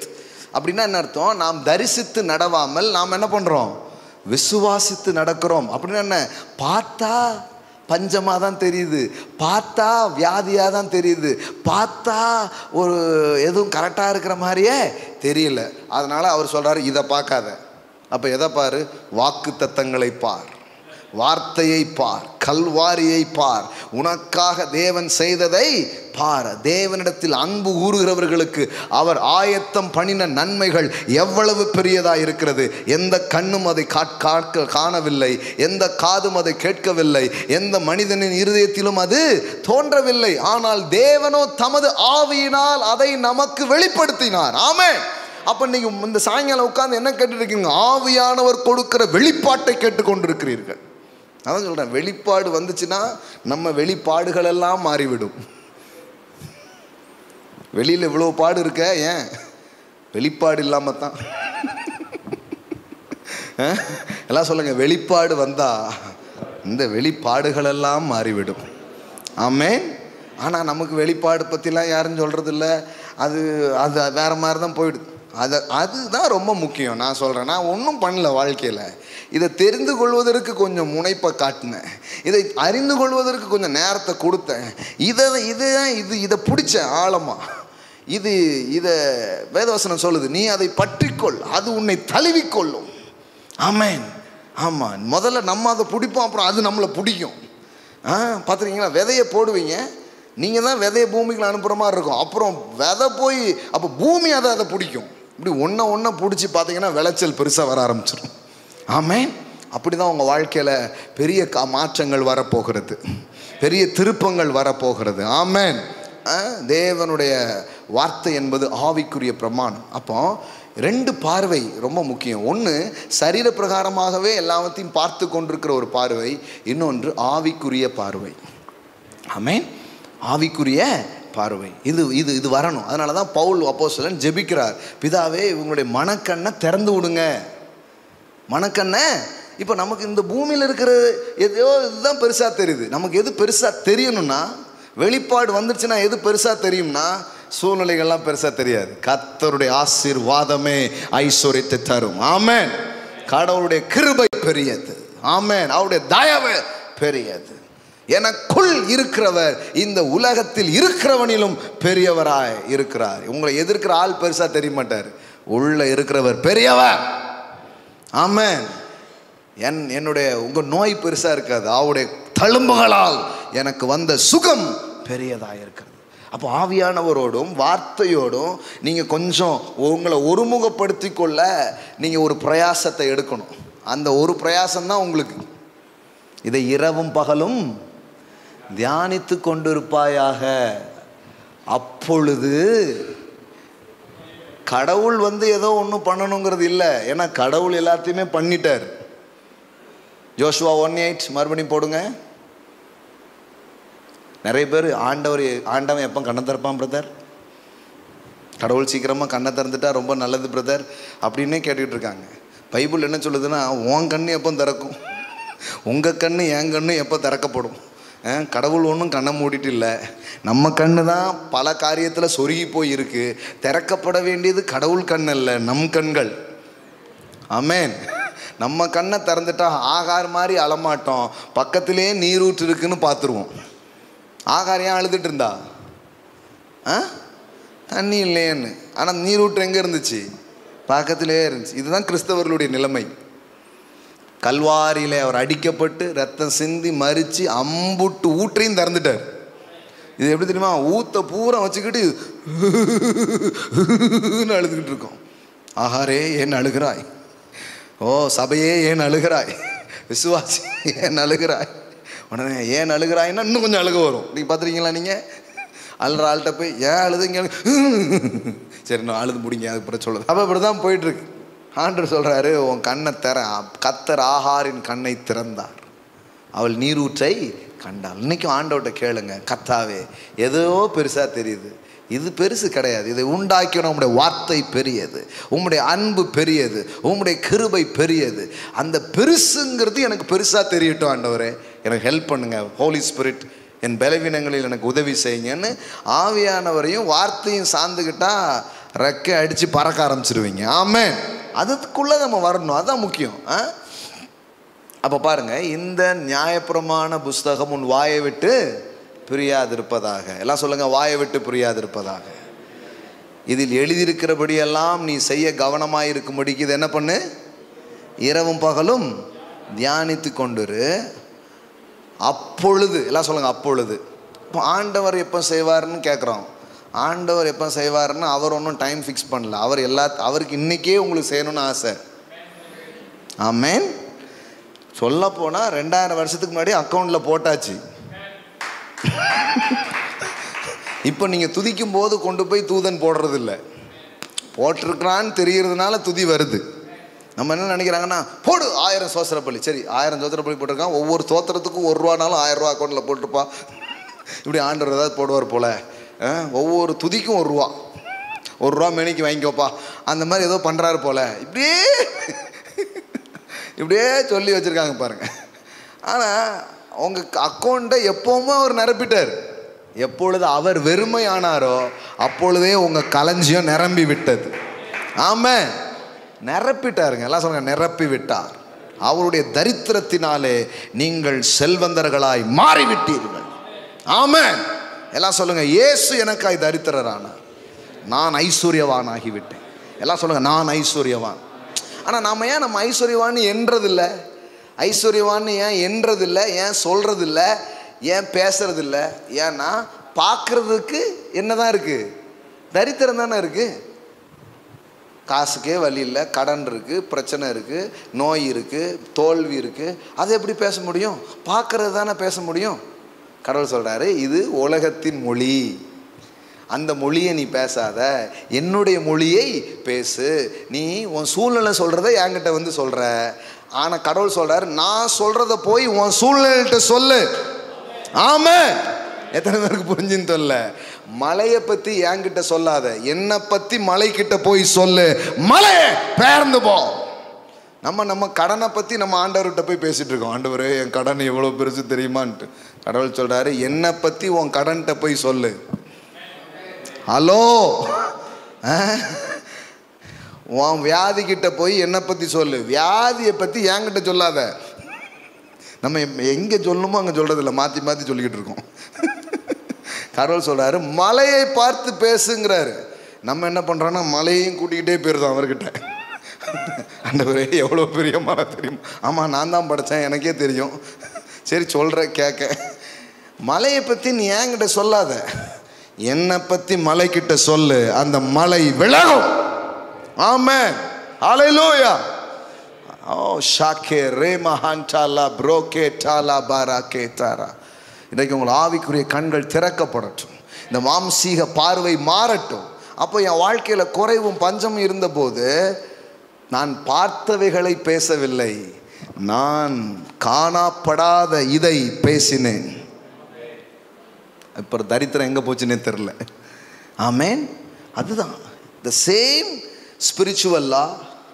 It works every areas of in your life. Amen. Your relational, your physical, your health, your wealth, wisdom, whatever be. ஒரே ஒரு முறை தான். இதை எதையிலையும் நீங்கள் பயன்படுத்தி பார்க்கலாம். ஆமென். ரூபாஹாட்டாலா பிரேகே டேலே போரோஷாட்டாலா பர. வெளிப்பாட்டின் ஆவியே, வெளிப்பாட்டின் ஆவியே, ஷேக்லா மாடோ லாப்ரா. உண்மையிலே நான் சொல்கிறேன், இப்படிப்பட்ட ஒரு சத்தியத்தை கேட்க கேட்க கேட்க என் மனக்கண்கள் திறந்தது. இப்படிப்பட்ட சத்தியத்தை நான் தியானிக்க தியானிக்க தியானிக்க பார்க்குற காரியங்களை குறித்து பெருசாக பேசுகிறத நுப்பாட்டினேன். உலகத்தில் என்ன நடக்குதோ அதை பேசுகிறத நுப்பாட்டினேன். என்ன நடக்கிறதோ அதை நான் பேச மாட்டேன். எனக்கு என்ன வேண்டுமோ அதை நான் பேச போகிறேன். ஆமென், ஆமென், ஆமென், ஆமென். என் பிரச்சனைகளை போய் திருப்பி திருப்பி நான் அவர்கிட்ட சொல்லிட்டு இருக்கிறது இல்லை. அவரை என் பிரச்சனையை பார்த்து என் தேவனை குறித்து நான் பேசுகிறேன். என் தேவனுடைய நாமத்தில் நான் உனக்கு சொல்கிறேன். என் நாமத்தினாலே, என் நாமத்தில் அதை டீல் பண்ணுனார். ஷாக்கா டாலா பாரா கேட்டே லேப்ரோ மெடேல ஹாஸ்வோ புரோட்டானா மாகாதாரா. இன்றைக்கு ஒரு விசுவாச ஆவி இந்த இடத்துல கட்டவிழ்க்கப்படுகிறது. ஒரு ஆவிக்குரிய ரெவலேஷன் இன்னைக்கு இந்த இடத்துல ஊற்றப்படுகிறது. ரீமா டாலா ப்ரோ, ஒரு ஹையர் ரெல்ம் இந்த இடத்துல ஓப்பன் ஆகுது. ஒரு ஹை ரெல்ம். ஆமென், ஆமென். ஒரு ஸ்பிரிச்சுவல் ரெல்ம் இந்த இடத்துல திறக்கப்படுகிறது. ஒரு ஆவிக்குரிய மண்டலம் இந்த இடத்துல திறக்கப்படுகிறது. ரிடாலா Bora ஷாகாரா போடாலா ஹாந்தே ரேபாரா ரகேலே ப்ரோஷா டாலா ஹாந்தே ரேபாலா காதாரா. Speak God's word, meditate God's word. Amen, amen, amen, amen. Believe it and walk in it. Rima katula bresha kabara ridala brekena modala hantrema sapro katala baralara. Hallelujah, hallelujah, hallelujah, hallelujah, hallelujah. Oh rashendara klamatala. இப்பமே இப்பமே இப்பமே இப்பமே பாரம்பரியமாய் போடப்பட்ட எல்லா தவறான விதைகள் பிடுங்கப்படுவதாக. ஹalleluya. ஷாண்டே லேப்ரே. வார்த்தையின் வெளிப்பாட்டுக்குள்ளே ஆவியானவருடைய துணையின் கொண்டு அவர்கள் வருவார்களாக. இப்போதே அவங்க வாழ்க்கையில செழிப்பை நான் ஆக்டிவேட் பண்றேன் டாடி. இப்போவே அவங்க வாழ்க்கையில சுகத்தின் மண்டலத்தை நான் திறக்கிறேன், ஞானத்தின் மண்டலத்தை நான் திறக்கிறேன். என்ன விழுமோ என்ன கிடைக்குமோ என்று வாழும் ஒரு வாழ்க்கை எங்களுக்கு வைக்கவில்லை. மேஜையிலே வைக்கப்பட்டிருக்கிற ஆசீர்வாதங்களை எடுத்து சாப்பிடக்கூடியவர்களாய் எங்களை நீர் உண்டாக்கி இருக்கிறீர். நாங்கள் சிந்தும் துணிக்கைகளை சாப்பிடுகிறவர்கள் அல்ல. நாங்கள் நாய்க்குட்டி அல்ல. மேஜிலிருந்து விழுகிற துணிக்கையை சாப்பிடுற நாய்க்குட்டி நாங்க கிடையாது. நாங்க சிங்கக்குட்டி. ஆமென், ஆமென், ஆமென், ஆமென். ஹல்லேலூயா, ஹல்லேலூயா. தேவனுடைய பிள்ளைகளாய் நாங்கள் இருக்கிறோம். மாகா ரபோ காட்டா லாப்ரா. நித்தமும் என் பந்தியிலே நீ அப்பம் புசிப்பாய். ரீமா ஷேடேலே ப்ரோ. தன்னை நாய் என்று அழைத்த மேவி போசேத்தை பார்த்து தாவீது சொன்னான், நீ நாய் அல்ல, நீ உடன்படிக்கையின் மகன். நாளை முதல் என்னோடு ராஜ போஜனம் நீ சாப்பிடுவாய். என்னோடு பந்தியிலே நீ அமர்ந்து நீ சாப்பிடுவாய். ராயல் ட்ரீட் உனக்காக காத்திருக்கிறது. ராஜ போஜனம் உனக்காக காத்திருக்கிறது. நீ நாய்க்குட்டி கிடையாது, நீ ராஜா வீட்டு பிள்ளை. ஆமென். You are the king's son. Amen. You are a king's son. Amen. Oh, come and receive the blessings of God, the unconditional favor, the unconditional love of God. Hallelujah. Amen. நிபந்தனையற்ற ஆசீர்வாத மழையை நான் உங்க மேல பேசுறேன். Hallelujah. ரேகா மாட்டா லாப்ரா. இதுவரைக்கும் நடக்காதது உங்களுக்கு நடக்குங்க. இப்போதே உங்கள் சுகம், இப்போதே உங்கள் செழிப்பு, இப்போதே உங்கள் வெற்றி, இப்போதே உங்களுக்கான அற்புதங்களை நான் பேசுகிறேன். நேமா கோராஹா தேரே ரிபோ கபோடா லா பிராசாட்டா லா பாராகாதாராபோ ஓரா சத்தாரா போலா காத்தாரா பாலாரா. ஹல்லேலூயா, ஹல்லேலூயா, ஹல்லேலூயா. எல்லா நன்மைகளுக்கும் நீங்கள் உரியவர்களாக இருக்கிறீர்கள். ஆமென். ஹல்லேலூயா. கர்த்தருக்கு நாம் கொடுப்போம், கரங்களை எடுத்துக்கொள்வோம். இந்த நல் வார்த்தைகள் உங்களை ஆசீர்வதித்திருக்கும் என்றால் தேவனுடைய வார்த்தையை கனம் பண்ணும்படி நாம் கொடுக்க போகிறோம். தேவன் நம்மை கட்டாயப்படுத்துகிறவர் கிடையாது. கடவுள் நம்ம கையிலேருந்து பிடுங்கிறவர் கிடையாது. அவ்வளோ சீப்பான ஒருத்தர்கிட்ட வரல. He is the King of King and He is the Lord of Lord. ஆமென். அவர் தான் நமக்கு அள்ளி கொடுத்தவர். ஆமென். ஆகையால் நாம் தேவனை கனம் பண்ணும்படி கொடுக்கிறோம். நான் தான் சொல்றேன், it's not offering, it is honoring to God, honoring His anointing, honoring His kingdom, honoring His ஹalleluya, ஹalleluya. அவர் ஏற்படுத்தின காரியங்களை நாம் கனம் பண்ணுகிறோம். ஆமென். அதனால தான் கொடுக்குறோம். ஆமென். அந்த இருதயத்திலேருந்து கொடுங்க. ஏன்னா எந்த ஹார்ட்லேருந்து கொடுக்கங்கிறது ரொம்ப முக்கியமாக இருக்குது. ஆமென். கைகளை எடுத்துக்கொள்ளும். ஆமென், ஆமென், ஆமென். பாடல் பாடும் பொழுது ஆன்லைனில் பார்க்கப்பீங்கன்னா ஆன்லைன் மூலமாக நீங்கள் விதைக்கலாம். Or Google Pay, or PhonePe, whatever be, Paytms நீங்கள் என்ன பண்ணலாம், கத்தருக்கென்று நீங்கள் கொடுக்கலாம். அவரை கனம் பண்ணும்படி கொடுக்கலாம். டேடி இந்த வேர்ட் என்னை பிளஸ் பண்ணிச்சு. Amen. I want to honor that man. I want to honor that anointing. Hallelujah. You are blessed. Amen. You are healed. Amen. நீங்கள் ஆசீர்வதிக்கப்பட்டிருக்கிறீர்கள், குணமாக்கப்பட்டிருக்கிறீர்கள். காணப்படுகிறது அல்ல, காணப்படாத அவருடைய வார்த்தை, அவருடைய கிருபை, அவருடைய அன்பு பெரியதாக இருக்கிறது. ஆமென். தேவனுடைய வார்த்தை என்பது ஒரு ஆவிக்குரிய பிரமாணம் என்பதை புரிந்து கொள்ளுங்கள். அந்த வார்த்தையை கொண்டு இங்கு இருக்கும் எதையும் உங்களால் மாற்றி அமைக்க முடியும். ஆமென். அற்புதமாய் உங்கள் வாழ்க்கை மாறும். ஆமென்.